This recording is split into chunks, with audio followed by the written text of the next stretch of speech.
하나님의 말씀 보겠습니다. 요한복음 2장 18절에서 22절입니다. 한 절씩 교독하시고 22절 합독하도록 하겠습니다. 이에 유대인들이 대답하여 예수께 말하기를 내가 이런 일을 행하니 무슨 표적을 우리에게 보이겠느냐. 예수께서 대답하여 이르시되 너희가 이 성전을 헐라 내가 사흘 동안에 일으키리라. 유대인들이 이르되 이 성전은 46년 동안에 지어졌거늘 내가 3일 동안에 일으키겠느냐 하더라. 그러나 예수는 성전된 자기 육체를 가리켜 말씀하신 것이라. 죽은 자 가운데서 살아나신 후에야 제자들이 이 말씀하신 것을 기억하고 성경과 예수께서 하신 말씀을 믿더라. 아멘. 여러분 안녕하세요. 반갑습니다. 오늘은 말씀을 나누기 전에 먼저 다른 설명을 조금 드리고 가도록 하겠습니다. 요즘 설교를 어려워하시고 고민하시는 분들이 계신 것 같아서 잠시 설명드리고 본문 나누도록 하겠습니다. 먼저 예배는요, 설교 들으러 오는 것만은 아닙니다. 물론 설교가 차지하는 비중은 크죠. 하지만 그것이 예배의 본질은 아니라는 것이죠. 예배는요, 하나님이 내 생명 되시고 생명의 주인 되시고 왕이심에 대한 믿음의 고백이고요. 그 은혜 아니면 저는 살아갈 수 없습니다 라고 하는 고백으로 하나님 앞에 나아가는 것이죠. 한마디로 하나님 앞에 항복 선언하는 것입니다. 따라서 그 고백이 있는 사람은요, 내 상황과 환경 혹은 형편과 처지나 내 기분과 감정과도 상관없이 하나님을 예배하는 것이죠. 따라서 설교가 때로 어렵고 이해가 잘 안 돼도요, 예배는 빠지지 마시고 그 믿음의 고백으로 하나님 앞에 서시기를 바랍니다. 그리고 복음은요, 잘 설명해서 이해되어지고 열심히 연구해서 믿어지는 것도 아닙니다. 따라서 어려우시면 너무 이해하려고 애쓰지 마시고요, 그냥 깨닫는 은혜를 구하시면서 반복해서 들으시기를 바랍니다. 제가 요즘에는 틈나는 대로 쇼츠도 만들어서 올리고 있거든요. 1분 설교 듣는다 생각하시고 설교가 길어서 듣기 어려우신 분은 쇼츠라도 부지런히 들으시기를 바랍니다. 우리가 밥 먹을 때 영양분을 다 이해하고 먹는 것 아니죠. 그래도 우리는 그것으로 영양분을 공급받고 그것이 우리의 살이 되고 피가 되죠. 진리의 말씀도 마찬가지입니다. 내 육신의 귀로는 못 알아듣는 것 같아도요, 우리의 영은 그 진리의 양식, 우리 양의 꼴을 먹고 사는 거예요. 따라서 깨닫는 지혜와 은혜를 구하시면서 그냥 아멘으로 받으시면 됩니다. 그리고 설교가 어렵게 느껴지는 이유 중에 또 다른 것은요, 기본적으로 성경에 대한 배경 지식이 없으셔서 그런 거예요. 따라서 평소에 부지런히 성경을 읽으시고 최소한 1년에 한 번은 읽으시기를 바랍니다. 요즘은 음성 파일로도 많이 나와 있죠. 들으시는 것도 괜찮고요. 성경을 제대로 한 번도 안 읽어보고 예수 믿겠다고 하시는 분들은요, 그냥 날로 드시겠다는 거죠. 이런 걸 땡땡땡 심보라고 하는 겁니다. 설교가 어려우신 분들뿐만이 아니라 설교가 잘 이해되시는 분들도요, 성경을 부지런히 읽으시기를 바랍니다. 도움이 좀 되셨나 모르겠네요. 본문 나누도록 하겠습니다. 오늘 본문은요, 단순히 성전을 깨끗하게 청소하는 정화 사건이나 청결 사건이 아니라 성전을 파괴하고 심판하는 사건이다 말씀드렸죠. 예수님이 자신을 성전의 실체로 계시하시면서 옛 성전이 참 성전으로 대체되었다, 율법이 복음으로 전환되었다라고 말씀하고 계신 겁니다. 그런데 오늘 본문은요, 다른 복음서에 나오는 성전 심판 사건과는 다릅니다. 예수님의 공생의 마지막 주간에 있었던 것이 아니라 예수님의 공생의 초기에 있었던 거죠. 그러니까 예수님의 성전 심판 사건은 사실 2번 있었던 겁니다. 요한은 오늘 예수님의 사역 초기의 성전 심판 사건을 통해서요, 예수님을 참 성전으로 메시아로 소개하고 있는 거예요.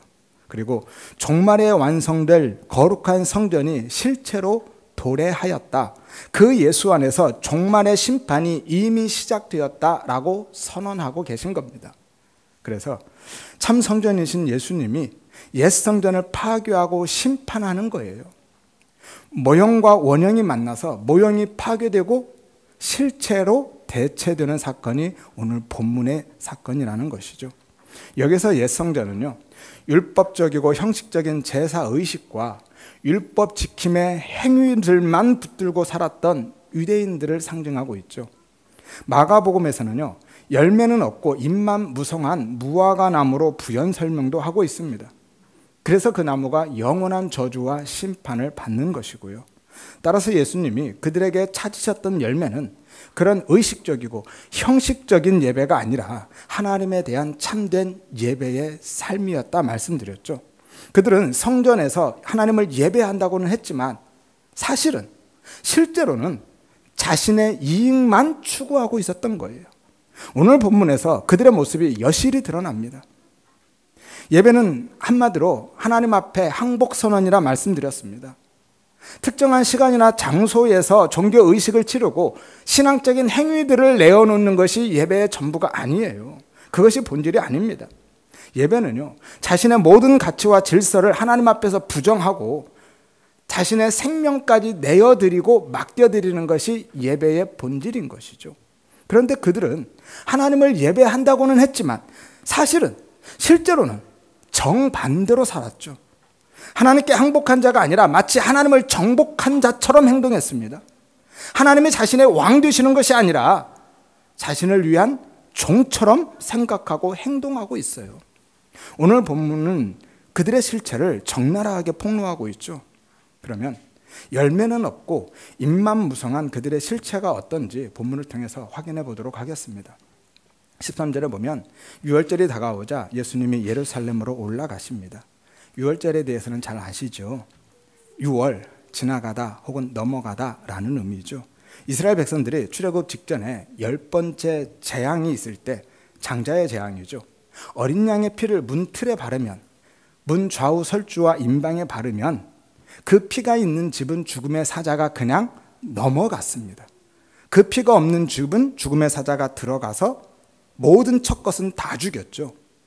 여기서 기원이 돼서 넘어가다, 지나가다라는 의미의 유월 해서 유월절이 되는 겁니다. 이스라엘의 최대 명절이죠. 이때 예루살렘은 전국에서 모여든 사람들로 가득했습니다. 자국민뿐만이 아니라 주변국에 흩어져 살던 디아스포라 유대인들까지 올라와서 정말 북새통을 이루었어요. 당시에 모든 유대인 남자들은 매년 최소 3번은 예루살렘 성전에 올라와서 제사를 지내야만 했거든요. 유월절, 칠칠절, 초막절이죠. 따라서 예수님도 예루살렘에 올라가셨습니다. 하지만 예수님은요, 단순히 절기를 지키기 위해서 올라가신 것이 아니라 유월절 어린 양으로서의 십자가 여정을 시작하기 위해서 올라가신 거예요. 그래서 옛 성전을 무너뜨리고 당신을 참 성전으로 나타내신 것이죠. 모형 안에 원형이 들어가셔서 모형을 파괴하시고 원형으로 실체로 대체하기 위해서 들어가셨다라는 거예요. 유대인들은요, 절기 때 성전에서 제물을 바치면, 그런 종교 의식을 치르고 율법 지킴의 행위를 하면 그것으로 자신들의 죄가 속해진다라고 생각했습니다. 하지만 그 모든 것들은 모형이고 그림자에 불과했던 거예요. 원형과 실체이신 예수 그리스도를 가리키는 모형과 그림자에 불과했던 것이죠. 성전도, 율법도, 제물도, 유월절도 전부 다 예수에 대한 모형인 겁니다. 따라서 그것들은 죄 사함을 위해서 주신 것이 아니라 오히려 죄를 생각나게 하고 죄를 기억하라고 주신 것이죠. 그리고 그것으로는 죄 사함이 불가능하다는 것을 깨닫고 진짜 어린 양 되신 예수를 보라고 주신 거예요. 히브리서 10장 1절에서 5절에 보면 율법은 그림자다, 참 형상이 아니다, 해마다 드리는 제사는 죄를 기억하게 하는 것이다, 온전하게 할 수 없다, 짐승의 피가 죄를 없이 하지 못한다. 그래서 하나님이 한 몸을, 누구죠? 예수를 예비하셨다라고 말씀하고 있는 겁니다. 그런데도 그들은 여전히 모형과 그림자만 붙들고 살았던 거예요. 그것도 형식적이고 외식적으로 자기 이익만 추구하면서 살았던 거예요. 그래서 원형과 실체이신 예수님이 그 안에 들어가셔서 모형을 다 부수고 원형으로 실체로 대체하고 계신 겁니다. 그러면 형식적이고 외식적인 그들의 실체가 어떤지 본문을 통해서 조금 더 들여다보도록 하겠습니다. 14절에 보면 성전 안에 소나 양, 비둘기 파는 사람들과 돈 바꾸는 환전상들이 있었죠. 하지만 그 일은요, 사실 꼭 필요한 일이었고 합법적인 일이었습니다. 먼저 돈 바꿔주는 일은요, 성전세를 납부하기 위해서 환전해 주는 일이거든요. 당시 모든 유대인 성인 남자는 매년 속전으로 불리는 성전세를 내야만 했습니다. 얼마죠? 반세겔이요. 반세겔은 2데나리온입니다. 한 데나리온이 하루 품삯이니까 이틀치 품삯을 1년에 한 번은 내야만 했던 것이죠. 하지만 일반적으로 유통되는 그 화폐 데나리온이나 드라크마는 성전세로 낼 수가 없었습니다. 데나리온은 로마 화폐고요. 드라크마는 헬라 화폐죠. 그런데 거기에 뭐가 새겨져 있어요? 황제의 초상이. 그들은 그 황제의 초상을 우상으로 인식했기 때문에 하나님 앞에, 하나님의 성전에 그것을 드릴 수가 없었던 거예요. 그래서 성전세는 반드시 성전에서만 별도로 사용하고 있는 두로세겔로 환전해서 내야만 했던 겁니다. 그리고 소나 양과 비둘기 파는 일들은요, 제사에 쓰일 제물을 파는 거예요. 제물을 직접 가져올 수는 있습니다. 하지만 멀리 지방에서부터 오는 사람들이 제물을 직접 끌고 오는 것은 쉬운 일이 아니었습니다. 어렵게 그 제물들을 직접 가져온다 할지라도요, 먼 길을 여행하는 동안에 그 제물은 살이 빠지거나 혹은 병에 걸리기도 해서 흠없는 제물을 하나님 앞에 드려야 하는 그 제물에 합당하지 않게 되었기 때문에 제물을 가져오는 것이 쉽지 않았던 것이죠. 그래서 그냥 와서 그곳에서 제물을 사서 드릴 수 있도록 백성들의 편의를 위해서 도입한 합법적인 일이 바로 이 장사하는 일이었어요. 물론 그것은 성전 밖에서 해야만 했던 거죠. 하지만 그들은 성전 안에서 이방인의 뜰에서 그것을 행했죠. 그래서 이방인들의 기도와 예배가 불가능하게 만들어버렸습니다. 게다가 그들은요, 환전과 제사용 제물, 그 동물들 거래에 있어서 엄청난 폭리를 취했습니다. 한 세겔을 환전해 줄 때 얼마의 환전 수수료를 붙인 줄 아셔요? 25%를 붙였습니다. 완전 사채업자 수준이죠. 오늘날에도 사채업자 법정 최고율이 얼마예요? 20% 못 넘죠. 이 당시에 25%를 받았어요. 그런데 그 운영의 주체가 누구인지 아십니까? 대제사장들이에요. 안나스 가문이죠. 따라서 그들은 환전을 통해서 막대한 부를 축적했습니다. 그리고 제사에 쓰일 제물의 경우에는 더 심했죠. 비둘기 한 쌍에 일반적으로 5데나리온이면 샀습니다. 그런데 성전에서 얼마에 판 줄 아셔요? 75데나리온. 놀라지도 않으시네. 15배를 남겼어요. 양은요, 약 40데나리온이고 소는 200데나리온인데 성전에서는 3배, 4배를 받았습니다. 그 비싼 거를. 한 데나리온이 일반 노동자의 하루 품삯이라니까요. 그러면 그게 얼마나 드는 거예요, 도대체? 상상을 초월하죠. 그런데 그게 다가 아닙니다. 재물은 흠이 없는 것이어야만 하는데 그 적격 여부를 누가 판단했어요? 제사장들이. 그들은 백성들이 직접 가져온 재물들을요, 이런저런 이유를 붙여서 한마디로 생트집 잡아서 전부 다 불합격 판정을 내려버리는 거예요. 그래서 결국 어떻게 만들어요? 돈 주고 사게 만드는 겁니다. 그리고 다음에는 직접 재물을 가져올 엄두도 못 내게 하는 거예요. 그리고 더 어이없는 일들은요, 자신들이 불합격 판정을 내린 그 재물을 이 사람들이 불합격 판정 받으면 다시 가져가는 게 어렵잖아요. 그래서 헐값에 팔게 만들어요.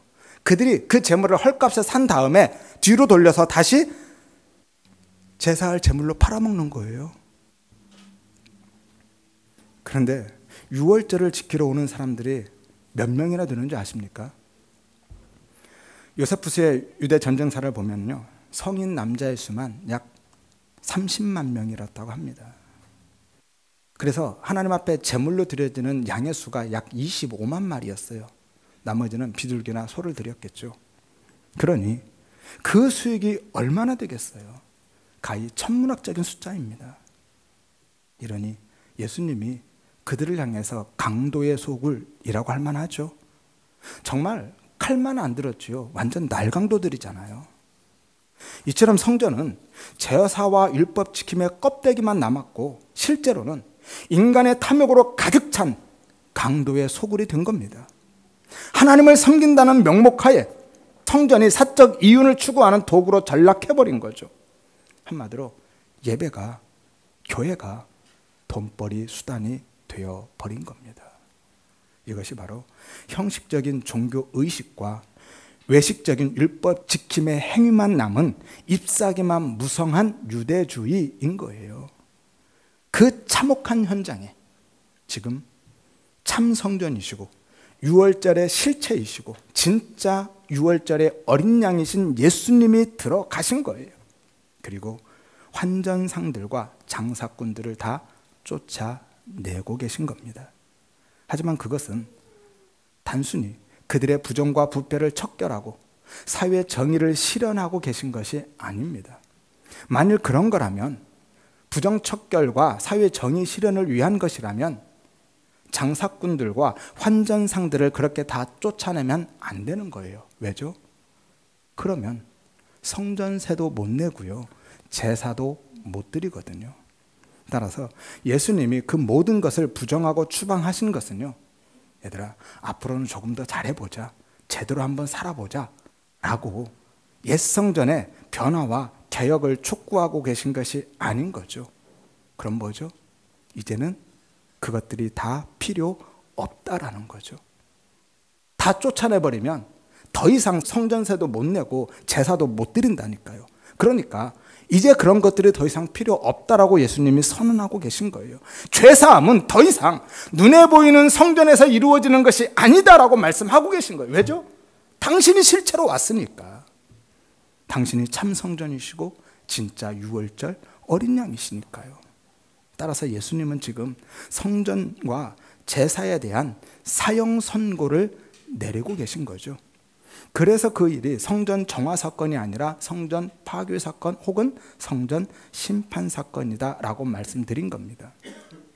그리고 당신을 참 성전으로 진짜 6월절 어린 양으로 나타내신 것이죠.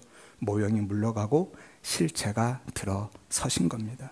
하지만 그 이유와 의미를 알 수 없던 유대인들은요, 예수님께 거칠게 항의하죠. 18절 한번 보세요. 이에 유대인들이 대답하여 예수께 말하기를 내가 이런 일을 행하니 무슨 표적을 우리에게 보이겠느냐. 여기서 유대인들은요, 일반 백성들이 아닙니다. 제사장을 중심으로 한 성전 지도자들이죠. 정확히는 산헤드린 공의원들이에요. 당시 산헤드린은요, 입법과 사법, 행정권까지 모두 다 통합해서 가지고 있는 막강한 최고 의결 기구입니다. 당시 산헤드린 공의는 성전 안에 있었거든요. 제사장의 뜰과 이방인의 뜰 사이에 있었는데요, 그래서 금방 뛰쳐나올 수 있었던 겁니다. 그리고 그들이 예수님께 대답했다라고 한글 성경은 아주 점잖게 번역했는데요, 원래 의미는 비난하다, 송사하다, 정죄하다라는 의미인데, 이 단어가 언제 쓰이냐면요, 강력하게 항의할 때 쓰이는 단어입니다. 따라서 놀라서 뛰쳐나온 그들이 지금 예수님께 목에 핏대 세우면서 거칠게 항의하고 대들고 있는 상황인 거예요. 그 분위기는요, 매우 긴박하고 험악하고 난리가 난 거죠. 그리고 예수님께 표적을 요구합니다. 네가 무슨 자격과 권한이 있어서 이런 일을 행하느냐라는 거예요. 성전에서 마음대로 이런 일을 할 수 있는 사람은요, 딱 두 사람밖에 없습니다. 두 종류의 사람이죠. 어떤 사람이요, 하나님께 직접 권위를 부여받은 사람, 선지자나 그들이 기다렸던 메시아. 따라서 그 증거를 보여주라는 거예요. 초자연적인 이적을 통해서 네가 하나님이 보내신, 하나님의 직접 계시를 받은 선지자나 메시아라는 것을 증명해 보이라는 거죠. 하지만 그들의 표적을 요구한 것은요, 정말 예수님이 선지자일지도 몰라, 우리가 기대했던 메시아일지 몰라 라는 생각에서가 아니라, 그들이 예수님께 이 표적을 요구한 것은 예수님의 부당함을 강조하고 부각시키려는 의도인 거죠. 예수님이 그럴 만한 아무 자격도 권한도 없다라는 것을 거기 모인 모든 사람들에게 온천하에 공개하고 싶었던 겁니다. 그런데 예수님이 전혀 뜻밖의 말씀을 하시죠. 19절을 보세요. 너희가 이 성전을 헐어라, 내가 사흘 동안에 일으키겠다.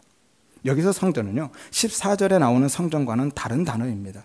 둘 다 동일한 성전을 의미하긴 하지만 14절의 성전은 히에론이라는 단어예요. 이 단어는 어떤 성전을 의미하냐면 성전의 뜰과 번제단, 그리고 성전의 방과 창고, 부속 건물, 그리고 외곽까지 전부를 포함하는 성전 전체 구역을 가리킬 때 이 히에론이라는 단어를 쓰죠.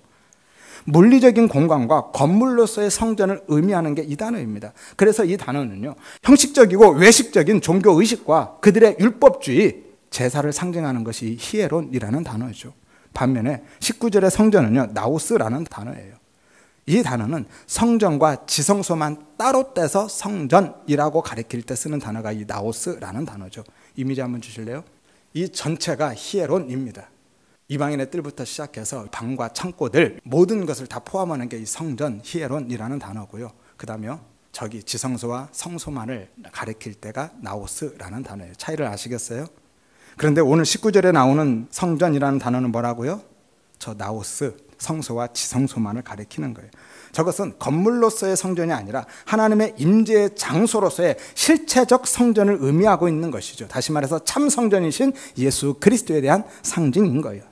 계시록 21장 22절에 보면 새 예루살렘에 대해서 설명할 때요, 성 안에서 성전을 보지 못하였으니 이는 하나님과 어린 양이 그 성전이심이라 라고 말씀하죠. 누가 성전이라고요? 하나님이, 예수님이 성전이신 거예요. 그래서 예수 안에 있는 성도를 가리킬 때도 이 단어를 씁니다. 고린도전서 3장 16절에 너희가 하나님의 성전이다, 나우스라는 단어를 쓰죠. 고린도서 6장 16절에 우리가 살아계신 하나님의 성전이다, 역시 동일한 단어를 씁니다. 그리고 헐어라라는 단어는요, 파괴하다라는 뜻이고요, 일으키다라는 것은 깨우다, 세우다, 살리다라는 의미죠. 따라서 너희가 이 성전을 헐어라, 내가 사흘 동안에 일으킬 것이다 라고 하신 것은요, 너희가 나를 파괴해라, 나를 죽여라 라는 거예요. 그러면 내가 사흘 동안에 3일 안에 다시 일으킬 것이다, 다시 살아날 것이다 라고 말씀하신 거예요. 그래서 요한이 21절에 부연 설명을 덧붙이죠. 이는 성전된 자기 육체를 가리켜 말씀하신 것이다 라고요. 예수님은 표적을 보여달라고 대드는 유대인들에게 당신의 죽으심과 부활에 대한 이야기를 하고 계신 거예요. 다른 복음서에서도 비슷한 말씀이 있죠. 마태복음 12장과 누가복음 11장에 보면 악하고 음란한 세대가 표적을 구하나 선지자 요나의 표적밖에는 내가 보여줄 것이 없다라고 하시면서 요나가 밤낮 사흘 동안 큰 물고기 뱃속에 있었던 것 같이 인자도 밤낮 사흘 동안은 땅속에 있을 것이다 라고 말씀하시죠. 쓰이는 단어나 표현 방법만 다르지 똑같은 말씀이죠. 같은 이야기입니다. 이것이 바로 예수님이 표적을 행하신 이유인 거예요. 예수님은 왜 표적을 행하시고 왜 이적과 기적을 행하십니까? 우리의 삶에 기적을 일으켜 주시고 싶으신 것이 아니라 전부 다 당신이 그리스도이심을, 그리스도의 사역을, 십자가 사건을 설명하기 위한 표지로 행하고 계셨던 거예요. 따라서 본문의 성전 심판 사건은요, 예수님이 형식적이고 제도적이고 외식적인 성전, 그 히에론을 심판하시고 참 성전이신 당신 자신 나우스를 통해서 새 언약을 성취하고 계신 겁니다. 이것이 예수 그리스도의 새 창조 사역인 것이죠. 그런데 그 새 창조 사역이 어떻게 완성된다고요? 성전이 헐어져서, 나우스가 헐림으로 완전히 무너지고 파괴되고 죽음으로써 완성되는 겁니다. 이것이 십자가 사건인 거예요.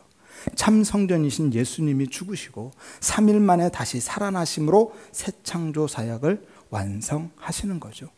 원래는 율법의 성전인 우리가 심판받아서 헐어지고 파괴되어야 하는데 예수님이 대신 율법의 옛 성전이 되어서 헐리시는 거예요. 그리고 우리를 참 성전으로 세워주시는 겁니다.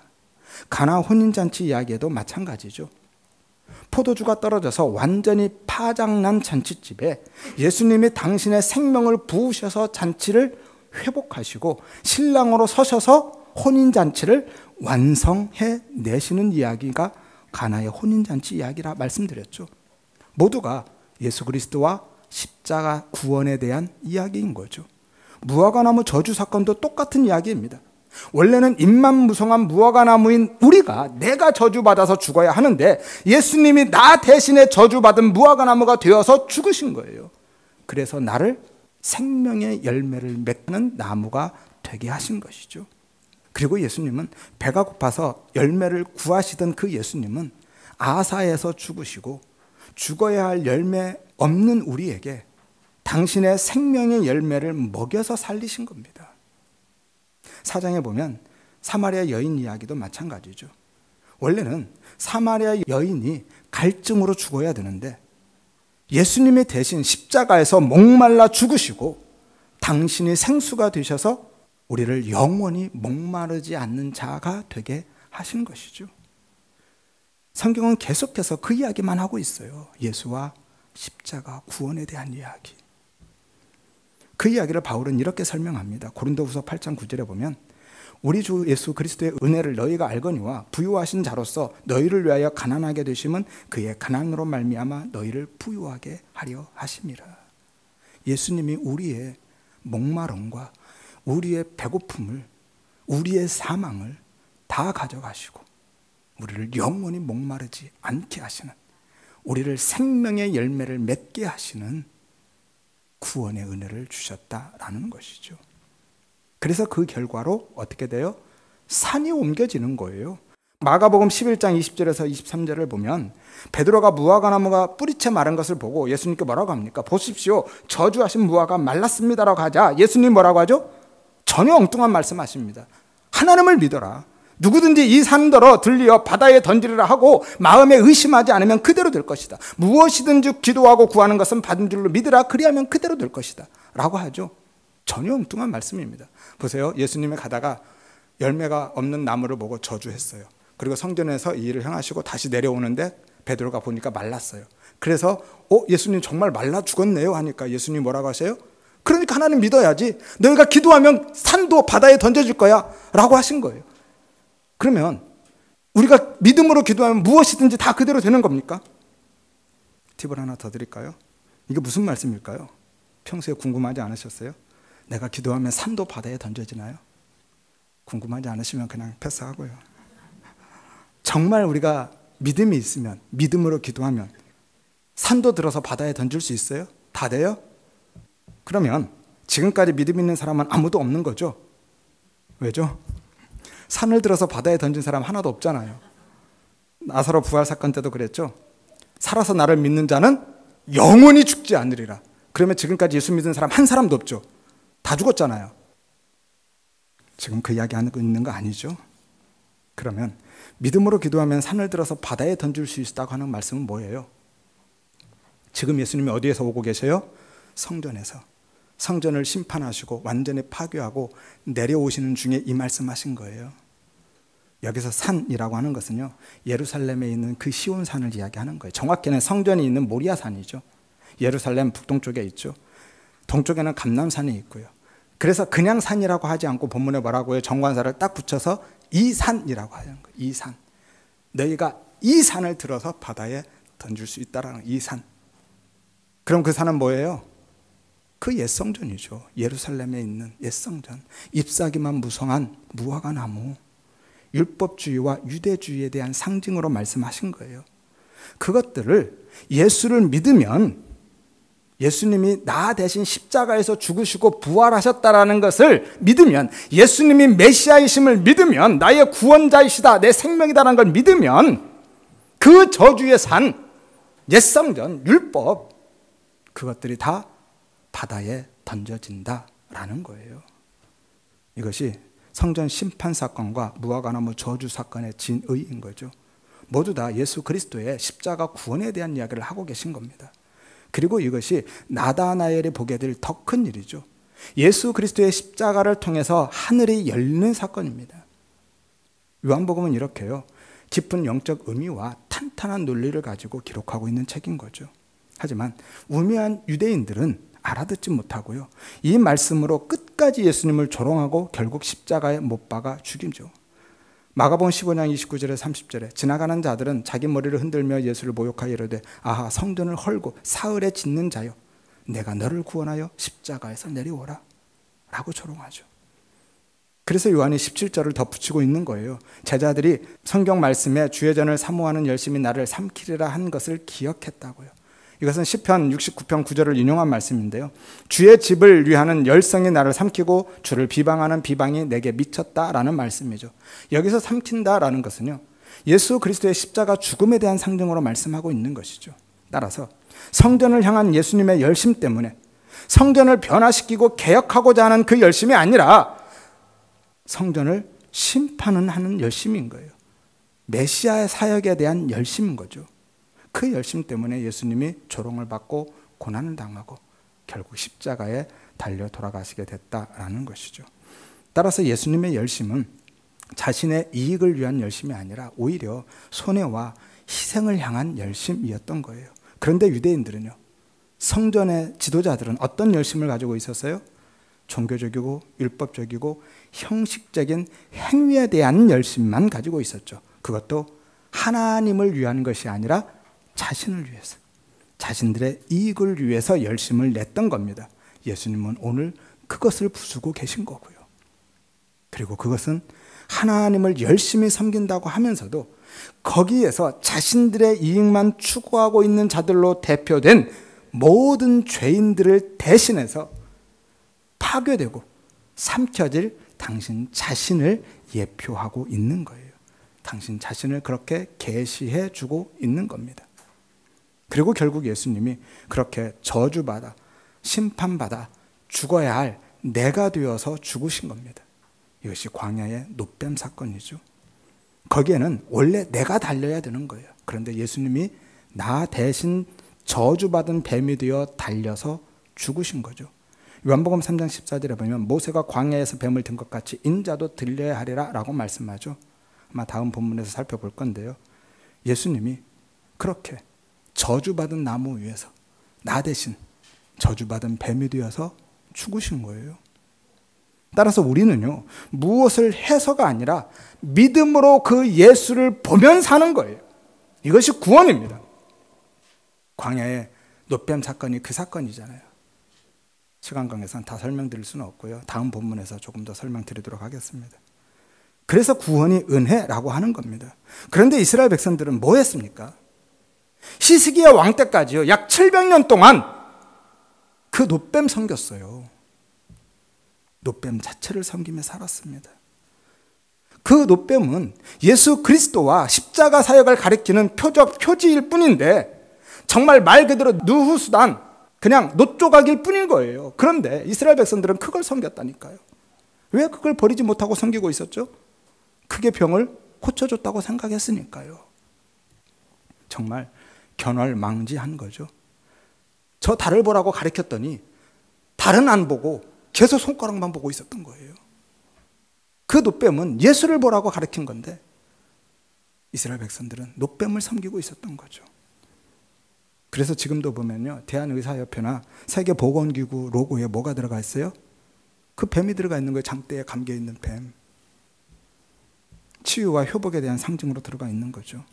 아무튼 이게 오늘 본문의 유대인들의 모습이고요, 오늘날 우리 모습인 거죠. 내 모습입니다. 오늘날 많은 교회와 성도들이요, 하나님을 그렇게 바라보고 하나님을 그런 식으로 섬겨요. 나를 위한 노뱀으로 바라보고 금송아지로 섬긴다니까요.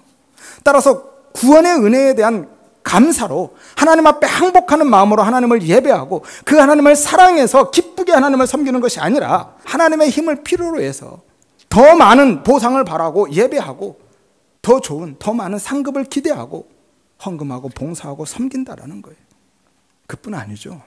사업을 위해서 교회 다니는 사람 많고요. 선거 때만 교회 나온 사람들도 있죠. 교회에서는 또 각종 헌금이나 봉사를 강요하기도 하죠. 대표적으로 작정 헌금이나 특별히 임직 헌금 같은 거. 말씀 준비하면서 여러 영상들을 찾아봤더니 뭐가 뜨는 줄 아세요? 그 임직 헌금에 대한 게 뜨더라고요. 장로 임직하는데 3천만 원 달라고 한다고. 완전히 교회를 장사속을 만든 거죠. 매관매직과 뭐가 다릅니까? 교회가 직분을 팔아서 장사하는 거죠. 아무튼 오롯이 그게 목적이라면요, 그건 예배가 아니라 나를 위한 종교 행위이고요, 봉사가 아니라 나를 위한 투자이고 헌금이 아니라 복채에 불과한 겁니다. 그것 때문에 예배하는 거라면 마치 앞으로 무슨 일이 닥칠지 모르니까 우리가 보험 드는 것처럼 보험금 납입하고 있는 거예요. 그 모든 것을 통틀어서 뭐라고 하는 줄 아십니까? 한 단어로 우상숭배라고 하는 겁니다. 그래서 우리는 예배하면서도 우상숭배할 수 있다라고 하는 거예요. 이것이 바로 경건조차도 자신의 이익의 방도로 삼는 부패한 마음이고 진리가 예수가 없는 어리석은 삶인 거예요. 디모데전서 6장 5절 말씀이죠. 그들이 곧 예수님을 놋뱀으로 바라보고 하나님을 금송아지로 섬기는 우상 숭배자들인 겁니다. 그래서 그들이 심판받을 옛성전이고 열매 없는 무화과나무이고 내어 쫓김을 당한 도둑이고 강도들인 거예요. 따라서 그런 사람들만 모인 교회라면 그곳이 바로 예수님이 심판하실 강도의 소굴이 되는 겁니다. 그런데 만일 예수님이 이 시대의 교회에 들어오신다면 어떻게 하실 것 같습니까? 엎어버리지 않을 거라는 확신이 드십니까? 예수님이 만일 지금 내 삶 가운데 찾아오신다면 뒤집어 엎지 않을 자신 있으십니까? 예레미야 7장 21절에 보면 너희 희생제물과 번제물의 고기를 아울러 먹으라 라고 하는데요. 무슨 말씀이냐면 한마디로 그 고기 니들이나 다 갖다 먹어라 라는 거예요. 다시 말해서 나는 너희 제사 안 받는다 라는 거죠. 이사야서 1장 11절에서 13절에 보면 너희의 무수한 제물이 내게 무엇이 유익하냐? 나는 제물의 피를 기뻐하지 않는다. 헛된 제물을 다시 가져오지 말아라. 가증하다, 엮였다, 구역질난다 라고 하시는 거예요. 그렇다면 오늘날 교회와 성도들에게는 무슨 말씀을 하실 것 같습니까? 얼마나 다른 말씀을 하실 것 같아요? 혹시 말라기 1장 10절 말씀처럼 내가 너희를 기뻐하지 않는다. 너희가 드리는 것 받지 않겠다. 너희가 나를 헛되이 부르지 못하도록 누가 저 문 좀 닫아줬으면 좋겠다. 저 교회 문 좀 누가 닫아버렸으면 좋겠다 라고 하지 않으실까요? 여러분, 오늘날 교회들이 왜 그렇게 프로그램이 많고 형식에 치우치고 숫자에 집착하고 목숨 거는지 아십니까? 본질을 잃어버려서 그래요. 예수가 없어서 그럽니다. 열심히 예수의 이름은 부르고는 있는데요, 그 안에는 예수는 없고 나만 있거든요. 마치 라오디게아 교회처럼. 라오디게아 교회가 뭐 했겠습니까? 교회인데 예배했죠. 열심히 기도하고 찬송하고 예수 이름 불렀겠죠. 하나님 찾았겠죠. 그런데 예수님 어디에 계셨어요? 문 밖에. 예수님은 문 밖에 세워드리고 예수님을 필요로 하는 것이 아니라 예수의 힘만 필요로 하며 예수의 이름만 부르고 있었던 거예요. 그 안에 예수가 있습니까? 나밖에 없는 거죠. 언제나 본질을, 내용을 잃어버리면요, 외형만, 껍데기만 화려하게 꾸미고 치장하게 되어 있습니다. 왜죠? 내가 진짜라는 것을 증명하는 방법은 그것밖에 없기 때문에 외적으로 보여지는 것밖에 없잖아요. 내용이 없으니까. 그리고 물질주의와 성공주의에 빠져버린 사람들은요, 그것을 보고 겉모양이 화려한 것을 보고 아, 저기가 진짜 교회구나 라고 몰려가는 거예요. 여러분, 교회든 성도든요, 신앙의 이름으로 자아 성취를 하려고 한다면 그때부터 타락하는 겁니다. 그 순간 타락하는 거예요. 특히 목회자들이나 사역자들이 빠지기 쉬운 함정이죠. 믿음, 신앙, 하나님의 영광이라는 명분을 내세우면서요, 이른바 성공한 목회, 성공한 목회자를 꿈꾸면서 거기에서 자아 성취의 욕구를 해소하고 있는 거예요. 여러분, 성공한 목회, 성공한 목회자가 기독교에 가당키나 한 단어입니까? 도대체 뭐가 성공한 목회이고 누가 성공한 목회자예요? 사람 많이 모으고 교회 건물 크게 지으면 성공한 목회이고 성공한 목회자예요? 아니면 유명해지면 성공한 목회자입니까? 그게 바로요, 기독교 신앙을 가장한 인본주의고 물질주의고 성공주의인 거예요. 여러분, 그런 기독교는 없습니다. 하나님을 믿는다고 하면서도 하나님, 세상에 힘 좀 주세요 라고 기도한다면, 쉽게 말해서 하나님, 제발 로또 딱 한 번만 맞게 해주세요 라고 기도한다면, 이렇게 기도하는 것과 똑같아요. 하나님, 저요 하나님 없이도 살 수 있으니까 제발 그것 좀 주세요 라고 기도하는 거죠. 하나님은요, 우리에게 내가 네 힘이야, 내가 너의 복이야 라고 말씀하시는데 여전히 하나님 말고 다른 힘, 다른 복을 구하고 있다면 그게 하나님은 필요 없다는 것과 뭐가 다르냐고요.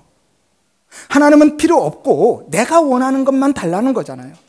하나님은 내 힘과 내 복이 아니고 내가 원하는 그 힘, 그 복 달라고 하고 있는 거잖아요. 이스라엘 백성들이 그랬죠. 우리에게도 왕이 필요하더라고. 하나님은 아니야, 내가 너희들의 왕이야 라고 말씀하시는데 이스라엘 백성들은 끝까지 아니에요, 그래도 우리에게 왕 좀 주세요, 우리는 왕이 필요해요, 그렇게 구했잖아요. 그게 바로 하나님이 자신의 왕 되심을 거부하고 부정하는 것과 뭐가 다르냐고요. 똑같은 이야기죠. 하나님, 당신은 내 왕 아니에요, 다른 왕 주세요 라고 하는 거잖아요. 그리고 결국 그들이 구한 그 왕 때문에 망했죠. 여러분, 기독교는요, 교회는 하나님의 힘을 끌어와서 내 문제 해결하고 내 소원을 이루고 나의 자아를 성취하고 욕구를 채우는 것이 아닙니다. 그것은 빌립보서 3장 19절 말씀대로요, 자신의 배를 신으로 삼는 우상숭배 행위인 거예요. 하나님 앞에 예배한다고 전부 다 하나님을 섬기는 게 아닌 거죠. 교회는 내 나라는 나라가 무너지고 나의 옛성전이 헐리는 곳이 교회인 거죠. 우리의 신앙은요, 세상에 대해서 십자가에 못 박혀 죽고 없음이 되는 것이 우리 신앙인 겁니다. 세상에서 보란듯이 한번 살아보는 게 우리의 신앙의 본질이 아닌 거죠. 이게 진짜 기독교이고 기독교 신앙이고 성도의 삶인 거예요. 십자가의 죽음 없이는 부활의 영광도 영생의 소망도 없습니다. 이 시간에 하나님 앞에서 진지하게 내 모습을 한번 돌아보시기를 바랍니다. 나는 하나님의 이름을 왜 부르고 있는지, 예수님을 어떻게 바라보고 있는지, 나는 무엇 때문에 교회에 나오고 있고 예배와 헌금, 봉사를 어떤 이유와 목적으로 하고 있는지, 혹시라도요, 하나님과 신앙의 행위들을 통해서 나의 유익을 추구하고 있는 것이라면, 나의 옛성전, 나라는 그 나라를 견고하게 하기 위한 것이라면, 이 시간에 하나님, 이제는 참 성전으로 오신 예수를 만날 수 있게 해주세요. 그 예수님이 나에게 참 성전으로, 진짜 내 생명으로 경험되게 해주세요 라고 기도하시고 그 은혜를 구하시기를 바랍니다. 하여서 우리 모든 성도님들은 예수 안에서 내 나라가, 나의 옛성전이 헐리고 무너지고 참 성전으로 새롭게 지어져 가시기를 바랍니다. 이것이 거듭남인 거고요, 진짜 거룩인 거예요. 하여서 하나님을 송아지로 섬기고 예수님을 노뱀으로 바라보는 종교적이고 인본주의적인 신앙이 아니라 하나님을 하나님으로 섬기고 예수를 그리스도로 바라보는 거룩한 성도의 삶을 살아가시기를 바랍니다. 나아가서 오늘 유대인들처럼 내 유익을 위한 형식적이고 외식적인 종교 행위로서의 예배가 아니라 피조물의 처음 자리에 서서 모든 삶을 하나님께 내어드리고 내 생명까지라도 다 맡겨드리는 온전히 항복한 자로, 참된 예배자로 살아가시기를 주의 이름으로 축원드립니다.